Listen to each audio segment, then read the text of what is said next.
तो हमेशा अंदर से एक चीज लगती थी कि बड़ा मैं कब हो जाऊंगा और जिंदगी में कब कुछ करूंगा। मुझे मेरे गांव से 25 किलोमीटर दूर संगमनेर जैसे सिटी में पढ़ाई के लिए डाला गया। मेरे किसी दोस्त ने मुझे रूम पे नहीं रुकवाया। मुझे 15 दिन तक पुणे के रेलवे स्टेशन पे सोना पड़ा और 11th और 12th के अंदर में संगमनेर के बस स्टॉप के ऊपर वहां पे एलोवेरा जूस बेचना शुरू कर दिया। 5 बजे वो पुलिस वाला आके डंडे से मारता था कि मैं जितनी भी बार जिंदगी के अंदर में गिरा तो मुझे चीज पता चली थी। लोग हमसे हमेशा कहते हैं कि इंसान को उसकी गरीबी उसके सपनों को पूरा करने नहीं देती और अक्सर हम इस बात को सच मान लेते हैं। लेकिन ये गरीबी, ये सिचुएशन, ये परिस्थितियां इंसान के जिंदगी के वो पहलू है जो इंसान को मजबूर कर देते हैं उसको सपनों को देखने के लिए। इसीलिए हमें इनसे कभी नहीं डरना। हाय दोस्तों, मेरा नाम किरण गड़ाक और मैं आपके साथ में आज मेरी गरीबी से, आज मेरी परिस्थिति ने मुझे मेरी जिंदगी के अंदर में सपने देखना सिखाया। लेकिन मैंने उन सपनों को किस तरीके से कंप्लीट किया, उन सपनों को किस तरीके से पूरा किया, इसकी एक कहानी मैं आपके साथ में इस जोश टॉक जैसे माध्यम से आपके साथ में शेयर करने आया हूं। मैं प्रोफेशन में एक एंटरप्रेन्योर हूं, एक मार्केटिंग एक्सपर्ट हूं और आज मैं मेरी कहानी आप सब लोगों के साथ में शेयर करने इस जोश टॉक के प्लेटफॉर्म से आया हूं। मेरा जन्म संगमनेर के एक छोटे से गांव पारेगांव के अंदर में हुआ और आपको भी पता है कि अगर आपका जन्म एक मिडिल क्लास या लोअर मिडिल क्लास फैमिली में पैदा होते हो तो आपको जिंदगी में बड़े सपने देखना या कुछ लाइफ में बड़ा करना, इसके होप्स बहुत कम होते हैं। और बचपन से वो सारी कॉम्प्रोमाइजेशन वाली लाइफ मम्मी और पापा के साथ में देखी हुई थी, क्योंकि किसान फैमिली के अंदर में एक छोटा सा खेत, जिनके पास में कभी अपने खेत में काम किया करते थे, कभी दूसरों के खेत में जाके काम किया करते थे। ऐसे फैमिली के अंदर में जब आपका जन्म होता है तो जिंदगी के अंदर में आपकी सारी जिंदगी रिक्वायरमेंट्स में ही खत्म हो जाती है। और उसी समय पे मेरा उस फैमिली के अंदर में जन्म हुआ और जन्म होने के बाद में एक ऐसी फैमिली जहां पे मम्मी और पापा दोनों मेहनत करके उस फैमिली को चलाने का काम किया करते थे। तो बचपन से वो सारी चीजें देखी थी जहां पे पैसे की प्रॉब्लम के अंदर मैं उन्हें हमेशा से जूझते हुए देखा था। तो हमेशा अंदर से एक चीज लगती थी कि बड़ा मैं कब हो जाऊंगा और जिंदगी में कब कुछ करूंगा। मुझे बचपन में कोई भी मिलता था और पूछता था कि बहुत सारे बच्चों को पूछा जाता है जब वो छोटे होते हैं कि तुम बड़ा होके क्या बनोगे, तो बहुत सारे बच्चे बोलते हैं कि मैं इंजीनियर बनूंगा, मैं डॉक्टर बनूंगा, मैं सीए बनूंगा। मैं उस समय पे बोला करता था मैं बड़ा होकर अमीर इंसान बनूंगा। अब मुझे कोई पूछता था कि अमीर इंसान क्यों बनना है तो मैं उन्हें बोलता था कि अमीर लोगों के पास में वो सारी प्रॉब्लम्स नहीं होती है जो एक नॉर्मल मिडिल क्लास फैमिली के अंदर में होती है। और वैसी एजुकेशन शुरुआत हुई। गांव के एक छोटे से सरकारी स्कूल के अंदर में एडमिशन हुआ और एडमिशन होने के बाद में स्कूलिंग में अच्छा होने की वजह से 7th स्टैंडर्ड तक अच्छा पढ़ाई किया। पढ़ाई करने के बाद में समझने लग गया कि मेरी फैमिली की जो सिचुएशन है वो मुझे पढ़ाई के लिए सपोर्ट नहीं कर सकती, तो मुझे अपने आप से कुछ करना पड़ेगा। और उसी समय पे मेरे घर के अंदर में जो उपज हुआ करती थी, जो खेत में चीजें बनती थी, उन्हीं चीजों को एक साइकिल के ऊपर टांग के अपने गांव में बेच के आना, ये काम किया करता था। 7th स्टैंडर्ड से लेके 10th स्टैंडर्ड तक अपने ही गांव में उन चीजों को बेचना शुरू कर दिया। उस समय से वो बेचने का डर, लोगों के साथ में बात करने का डर खत्म हो चुका था, क्योंकि आपको पता है कि जब आपकी परिस्थितियां अच्छी नहीं होती है तो आप उन परिस्थितियों को चेंज करने के लिए डिसीजंस लेते हो और डिसीजन लेने के बाद में उसको बदलने की कोशिश करते हो। वही कोशिश मैंने 7th स्टैंडर्ड से लेकर 10th स्टैंडर्ड तक करी और अपने आप का स्कूल का जो भी छोटा मोटा खर्चा हुआ करता था वो अपने मम्मी पापा के ऊपर ना डालते हुए अपने से करना शुरू कर दिया। जब मैं 10th स्टैंडर्ड में पहुंचा, आपको भी पता है कि इंडियन मेंटालिटी के अंदर में जब 10th की एग्जाम आ जाती है तो सारे रिलेटिव, सारे फ्रेंड्स और अपने घर वाले बोलना शुरू कर देते कि बेटा ये इकलौता ऐसा साल है जिस साल में तूने अच्छे से पढ़ाई कर ली तो तेरी लाइफ सेट हो जाएगी। और ये जो लाइफ सेट वाला जो स्टेटमेंट था ना, वो कहीं ना कहीं पे मेरे माइंड पे सेट हो गया था, क्योंकि मुझे बचपन से एक अमीर इंसान बनना था।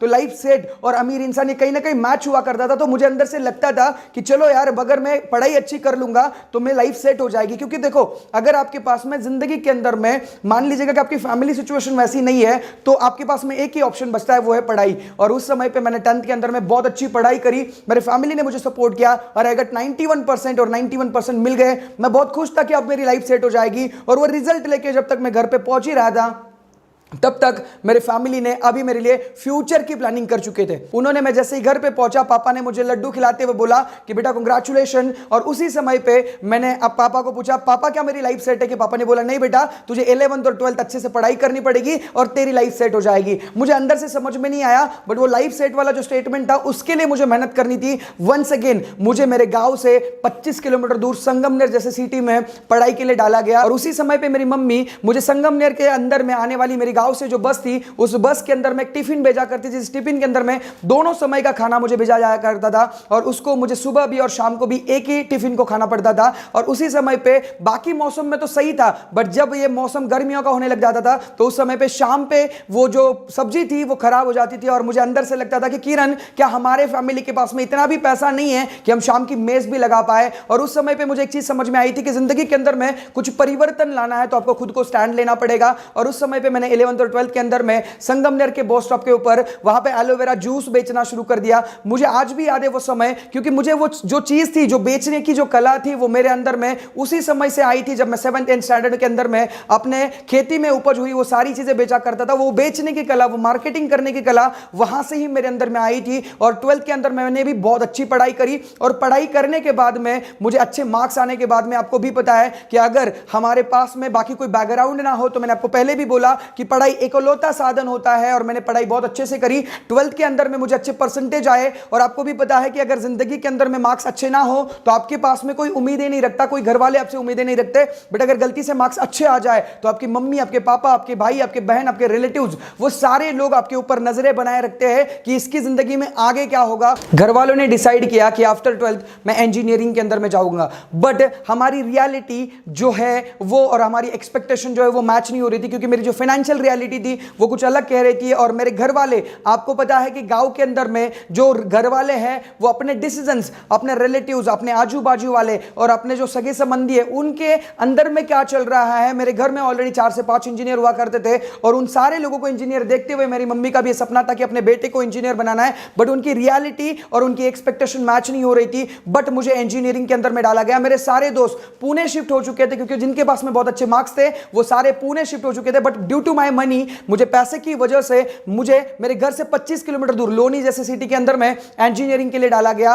और जब मैं फर्स्ट ईयर में जा रहा था तो घर वाले बहुत ज्यादा एक्साइटेड थे कि हमारा बच्चा इंजीनियर बनेगा। उन्होंने जहां तहां से पैसे जमा करके फर्स्ट ईयर की फीस भरी और फर्स्ट ईयर की फीस भरने के बाद में मुझे मार्क्स भी बहुत अच्छे आए। बट जब मैं सेकंड ईयर में पहुंचा तो घर की सिचुएशन थोड़ी सी ऊपर नीचे होने लग गई थी, क्योंकि पहली बार में घर वालों ने मोटिवेशन के अंदर में, उस एनर्जी के अंदर में वो पैसे को भरा था। बट सेकंड ईयर के अंदर में उनके पास में कोई ऐसा फाइनेंशियल बैकअप नहीं था कि जिसकी वजह से वो मेरा सेकंड ईयर का फीस भर पाए। और उस समय पे मेरी मम्मी का गहना गिरवी रख के मेरे पापा जी ने उस समय पे सेकंड ईयर की फीस भरी। मैं हर बार में 2 या 3 महीने बाद में घर पे जाया करता था और घर पे जाने के बाद में मुझे ऐसा लगता था कि मेरी मम्मी और पापा एक्साइटेड होने चाहिए कि उनका बेटा 2 या 3 महीने बाद में घर पे आया है। बट उनके चेहरे पे वो कहीं ना कहीं पे परेशानी में देखता था। मुझे उसका रीजन जानना था कि वो परेशान क्यों है। और उस समय पे मैंने देखा मेरी मम्मी और मेरे पापा एक दूसरे से बात कर रहे कि अपना जो बेटा घर पे आया है वो मेस का पैसा और रूम का रेंट लेने के लिए आया है। और उस समय पे अंदर से बुरा लगता था कि किरण, तेरे पास में पढ़ाई के अंदर में तो तू बहुत अच्छा है, तेरे पास में मार्क्स भी बहुत अच्छे हैं, बट तेरे पास में ऐसा कोई इनकम सोर्स नहीं है जो तू पढ़ाई करते करते कर सकता है और जहां से तू अपना खुद का एक सेल्फ इंडिपेंडेंट स्टूडेंट बनेगा, अपने आप का खुद का खर्चा जो है वो खुद चलाएगा, तू अपने आप का खर्चा खुद से चलाएगा, ऐसा कोई रास्ता तेरे पास में नहीं है। और उस रात को एक इंसिडेंट हुआ, उस इंसिडेंट ने मेरी पूरी जिंदगी बदल डाली। उस रात में मेरे मम्मी के कहने पे मेरे पापा जी ने मेरे मामा को कुछ पैसे दिए हुए थे और उस मामा जी ने पैसे समय पे ना लौटाने की वजह से मेरी मम्मी के ऊपर पापा ने हाथ उठाया। और उस रात को मैं बहुत रोया था, उस रात को मैं बहुत रोया। और रोने के बाद में मैंने कसम खा ली कि इस पैसे की प्रॉब्लम को जिंदगी से दूर हटाएंगे, इसको जिंदगी से उखाड़ के फेंकेंगे। और उस दिन से मैं सेकेंड ईयर के अंदर में था और मैं मेरे कॉलेज के अंदर में जाने के बाद में मैंने देखा कि मेरा एक दोस्त कुछ एक ऐसी अपॉर्चुनिटी की तलाश में था और मैं भी कुछ ऐसी अपॉर्चुनिटी की तलाश में था। और उस समय पे मुझे एक मार्केटिंग की अपॉर्चुनिटी मिली और मार्केटिंग की अपॉर्चुनिटी सेकेंड ईयर में मिलने के बाद में हम लोगों ने उसके साथ में शुरुआत करी, क्योंकि जिसको जिंदगी के अंदर में कुछ करना होता है, जिसके पास में कुछ रीजंस होते हैं, वो कुछ भी कर लेता है। और हमें वो मार्केटिंग की अपॉर्चुनिटी उस समय पे मिली और हमने उस चीज को करना शुरू कर दिया। सेकेंड ईयर, थर्ड ईयर और फाइनल ईयर, तीनों साल की जो भी कॉलेज का खर्चा था, जो कॉलेज की फीस थी, वो मैंने मेरे बलबूते पे भरी। और जब तक हम फाइनल ईयर पहुंच रहे थे तो ठीक ठाक से अर्निंग वहां से जनरेट करने लग गए थे। हमारी एंटरप्रेन्योरशिप का जो करियर है वो पीक पे जाने लग गया था। बट जब हमारा फाइनल ईयर खत्म हुआ तो मेरे दोस्त जिनके साथ में मैंने इस बिजनेस की शुरुआत करी थी, उनके पास में और मेरे पास में एक ऑप्शन था, एक चॉइसेस थी कि आइदर हम एंटरप्रेन्योरशिप के करियर को चॉइस करें या फिर आइदर हम अपने जॉब की तरफ चले जाए। और उस समय पे मेरी जो टीम बनी हुई थी, उस समय पे जिन लोगों के साथ में वो बिजनेस करा करता था, उन सारे लोगों ने चॉइस किया कि हम लोग जॉब करेंगे। बट उस समय पे मेरा मन मान नहीं रहा था, क्योंकि मैंने पिछले 2 साल और 3 सालों के अंदर में एक चीज तो जरूर देखी थी कि जिंदगी के अंदर में अगर आपको कुछ बड़ा बनना है, अगर आपको बहुत सारे सपने कंप्लीट करने, तो आपको बिजनेस करना होगा। और वो बिजनेस करने की, वो एंटरप्रेन्योरशिप की, वो मार्केटिंग की जो नॉलेज थी, उसको मैं जाए नहीं जाने देना चाहता था। और उस समय पे मैंने अपने आप आपसे डिसाइड किया कि मेरे दोस्त कुछ भी डिसीजन ले, मुझे आज के बाद में वापस से एंटरप्रेन्योरशिप का करियर शुरुआत करनी है। और उस समय पे सारे दोस्तों ने एक अलग डिसीजन लिया, मैंने एक अलग डिसीजन लिया। डर अंदर से था, बट उस समय पे मैं पुणे के अंदर में शिफ्ट हुआ,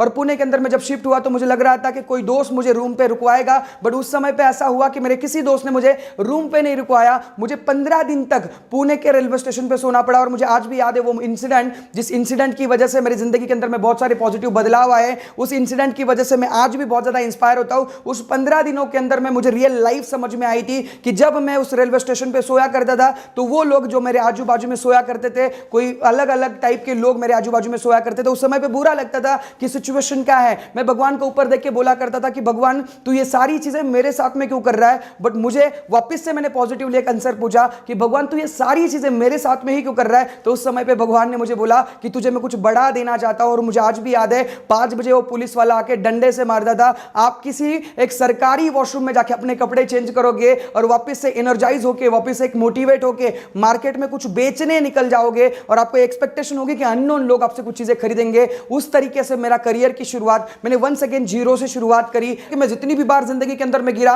तो मुझे चीज पता चली थी कि इस दुनिया के अंदर में 2 तरीके से मैं चीजें सीख सकता हूं, या तो खुद गलतियां करके जहां पे मुझे बहुत ज्यादा समय लगने वाला है, या तो फिर मैं किसी दूसरों की गलतियों से, किसी मेंटोर से मैं सीखूं। और वहां पे मैंने चीज करी, मैंने मेंटोरशिप लेना शुरू कर दिया, कुछ लोगों से मैं मेंटोरिंग लेना शुरू कर दिया, सीखना शुरू कर दिया। और सीखने की वजह से मुझे एक साइंस समझ में आ गया कि सपना देखना ही है तो बड़ा से बड़ा सपना देखो। वो बच्चा जो अपने किसान फैमिली के अंदर में अपनी सब्जियां बेच के अपना कॉलेज का, अपना स्कूल का फीस भरा करता था, आज वो लड़का पुणे के सिटी के अंदर में अपनी ऑडी चलाता है। जो लड़का किसान फैमिली में पैदा हुआ था, जो अपना एक मिट्टी के घर में रहा करता था, आज वो लड़का पुणे के एक प्रीशियस सोसाइटी के अंदर में रहता है। मैं बताना क्या चाहता हूं कि आपकी डिसीजंस आपको बनाती है, और आपके पास में अगर सपना देखने की कैपेबिलिटी भगवान ने दी है तो आप देखना है तो बड़ा से बड़ा सपना देखो। क्योंकि जितने भी मैं मिडिल क्लास लोगों को जानता हूं, वो हमेशा से सपना जब देखते हैं तो वो उनकी करंट रियलिटी के ऊपर सपना देखते हैं, करंट सिचुएशन के ऊपर सपना देखते हैं, current knowledge, current skill set, current mindset के ऊपर सपना देखते हैं।